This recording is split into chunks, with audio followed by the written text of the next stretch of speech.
Cette mosquée m'inspire beaucoup de leçons et beaucoup de sagesse. Comme un enseignant qui donne à ses étudiants des leçons inoubliables.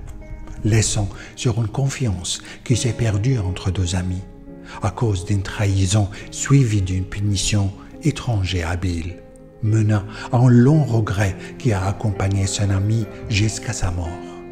Cet ami est enterré dans cette mosquée qui est la sienne.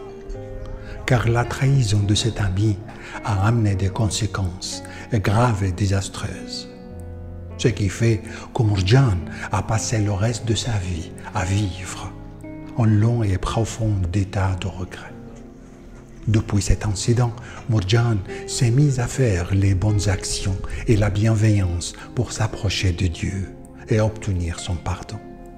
Aminuddin Mourjane, l'un des serviteurs de Sultan Aouais, était un soldat mercenaire, capturé dans une des guerres et vendu comme esclave à Bagdad pour le palais de Sultan Aouais.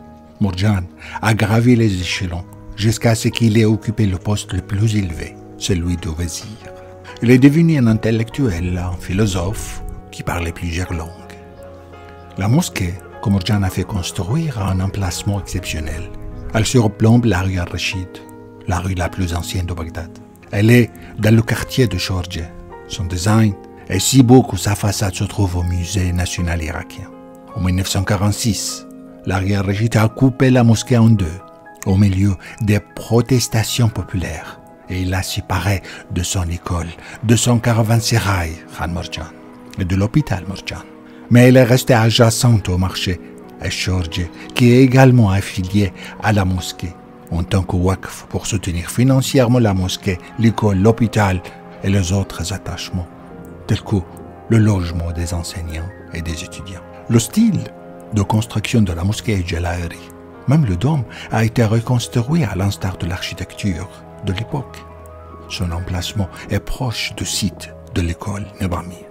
La façade de la mosquée et ses motifs étaient tellement beaux qu'ils ont été transférés au musée national irakien et placés aujourd'hui dans une de ces salles.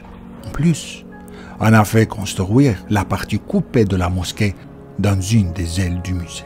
Le péché et la trahison de Mourjane qu'il a tenté d'expier par cette mosquée et ses dépendances est que lorsque le sultan Aouais a quitté Bagdad à la tête d'une campagne militaire, il a nommé son vizir et fidèle ami Mourjane pour diriger le pays à sa place et régner en son nom jusqu'à son retour. Sur cette base, le sultan Aouais a quitté Bagdad avec son armée et s'est dirigé vers le nord pour lancer une campagne militaire qui durerait plusieurs mois. Mais Mourjane a profité du départ de son maître de Bagdad et a déclaré son indépendance. La fin de l'État ilikhanide et le début de règne de son État mourjanien à Bagdad. En sachant la nouvelle, Aouais est revenu en vitesse à Bagdad et d'intenses batailles ont éclaté et c'est Aouais qui a gagné le combat. Les plans de Mourjane pour défendre Bagdad et inonder les environs de la ville ont échoué. L'auteur Al-Hassanidi, après avoir réprimé la rébellion, Aouais a emprisonné Mourjane et au lieu de l'exécuter, il l'a libéré pour qu'il voie lui-même l'étendue des destructions et des massacres qu'il a causés. Il a tiré son épée, au lieu de le tuer, il lui a dit « Je ne vais pas te tuer. Va voir les gens qui sont morts à cause de toi. Va voir la destruction qui s'est produite dans la ville à cause de toi. » Alors Mourjane est sorti, errant et trébuchant parmi les cadavres, se lamentant et se reprochant. Et à partir de ce jour, il n'avait qu'un but, qui est de se consacrer complètement pour faire du bien aux gens, dans l'espoir d'obtenir le pardon de Dieu et obtenir la clémence pour ce grand péché qu'il avait commis. Alors Mourjane a fait construire la mosquée Mourjane, ainsi que l'école Mourjane et l'aile de logement des enseignants. Il a également fait construire 100 magasins, le souk Chorje aujourd'hui, le plus grand souk en Irak.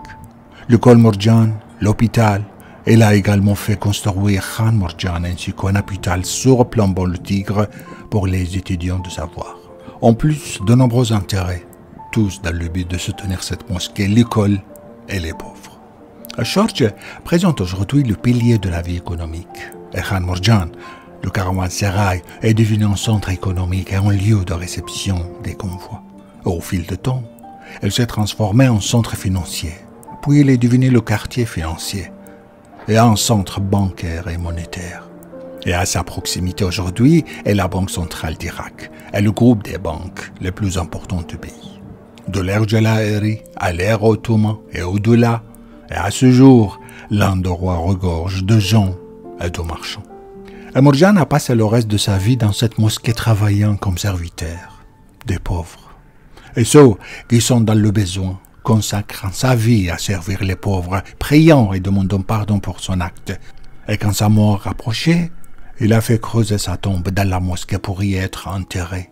L'écrivain Djenabi dit qu'il a placé sa tombe près de la porte de la mosquée, sous le dôme, dans l'espoir qu'une personne pieuse marcherait dessus et prierait pour lui, afin que Dieu pardonne ses péchés. Toutes ces actions sont-elles suffisantes pour répondre aux aspirations de Mourjane? Son péché a-t-il été pardonné? Et aujourd'hui, la mosquée a été négligée. Et il est devenu, comme vous le voyez aujourd'hui, un marquage d'eau souterraine, d'humidité, après plusieurs siècles à recevoir des fidèles qui marchaient sur sa tombe. Beaucoup de gens se rappellent comment les gens, les fidèles, s'y rassemblaient et entraient dans la mosquée où le tombeau de Mourjane, à plat sur le sol en forme de grain d'albâtre. Nous espérons qu'un jour les portes de la mosquée se rouvrent et qu'une restauration se fait sur ce bâtiment important et que nous y reviendrons prier et réaliser ses souhaits de marcher sur lui pour qu'il obtienne le pardon de Dieu. Et comme beaucoup de belles relations humaines, qu'il s'agisse d'amour, d'amitié, de gratitude, elles se terminent en mettant les gens concernés dans une croisée de chemin. Il arrive que les amis se séparent, mais des fois, leurs beaux souvenirs restent aussi. Mais des fois, leurs beaux souvenirs restent aussi le respect et l'appréciation. Mais une attitude, une position, des fois inoubliable, se transforme en barrière qu'on ne peut pas franchir. Depuis ce jour-là, les deux amis se sont éloignés et ne sont plus comme avant. La séparation est l'antithèse de la rencontre, mais elle peut aussi en être la suite ou son extension naturelle, comme la relation de Mourjane et son ami.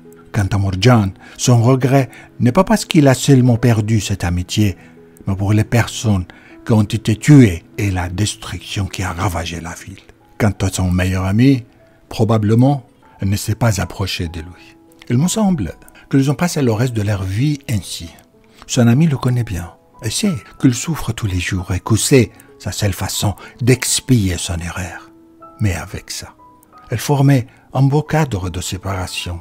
Je ne sais pas s'ils étaient échangés des salutations quelque part ou dans telle ou telle situation. Je veux dire que malgré tous les incidents qui détruisent l'amitié, il reste parfois un bon souvenir. Une belle situation passée, un bon temps qu'ils avaient passé ensemble. Donc Mourjane était-il un homme bon? Nous pouvons discerner que bien qu'il ait trahi son ami, il était une bonne personne. Parce que s'il était mauvais, il n'aurait pas fait toutes ces choses. Peut-être on pourrait dire que dans chaque être humain, il y a de bons et de mauvais. Il y a le côté positif et le côté négatif. Que Dieu vous bénisse, Mourjane.